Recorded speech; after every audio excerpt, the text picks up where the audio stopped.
जय जगन्नाथ बंधु माने आगक आपणकर अमावास्या आसुची। अमावास्या मिथुन राशि पाई ग्रहण जोग रहुची।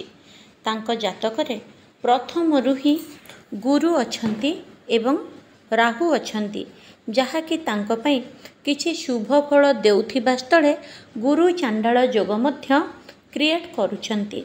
एही गुरु चांडाल जोग समय रे जदि ग्रहण जोग लागि थाए तेबे राशि पाई किछि मात्रा रे निश्चिंत भाव रे क्षतिकारक होई थाए। तेबे आपण माने एतिकी जानंतु, जेहेतु अमावास्या रहुची खास करे मिथुन राशि पाई ग्रहण जोग मध्य रहुची।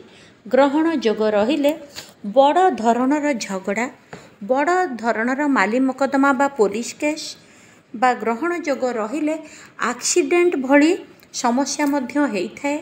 परिवार रे कहार केही जदि सेजरे अछंती बा देह खराब जनित परिस्थिति भोगुछंती, सेमानंकर देहांत मध्य होई थाए। ग्रहण जोग एई सबु जिनिस जीवन रे नेकी आसी थाए। देहांत मु एई जगह रे कहूची, काहा घरे जदि काहाकू भयंकर रोग हेइची, हॉस्पिटल रे अछंती बा घरे लॉन्ग टाइम धरी सेजरे पड़िचंती, तेबे मिथुन राशिर एही ग्रहण जोग जोगु देहांत जोग मध्य घरे आसीबार संभावना रहिची। तेणु ए सबु ग्रहण जोग समय रे मिथुन राशि पाई सावधानी अवलंबन करिबा निहाती जरूरी। एहा बहुत दिन पाई नुहे, ग्रहण जोग 10 दिन धरिकी रही थाए।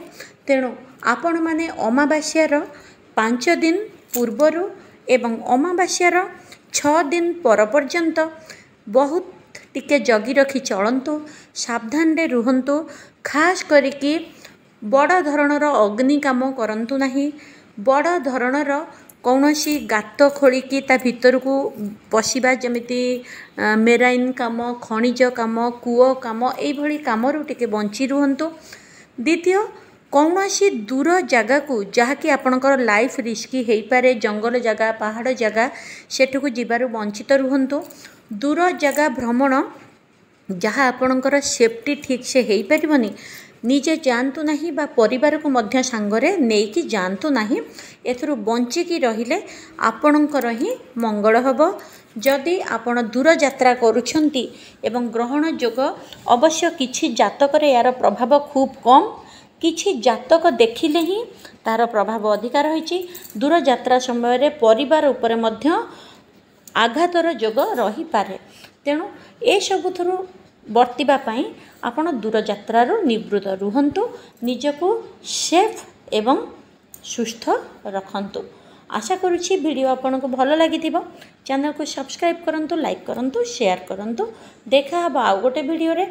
जे कोनोसी समस्यार समाधान पाई मोर अपॉइंटमेंट नै परिबे। ऑफिस रो फोन नंबर अछि, जातक देखै परिबे बा लव हो, विवाह हो, वाणिज्य हो, आपणकर चाकरी ठू इंटरव्यू पर्यंत, घरर कली झगड़ा पर्यंत प्रत्येक समाधान पाई आपण प्रतिकार मध्य नै परिबे।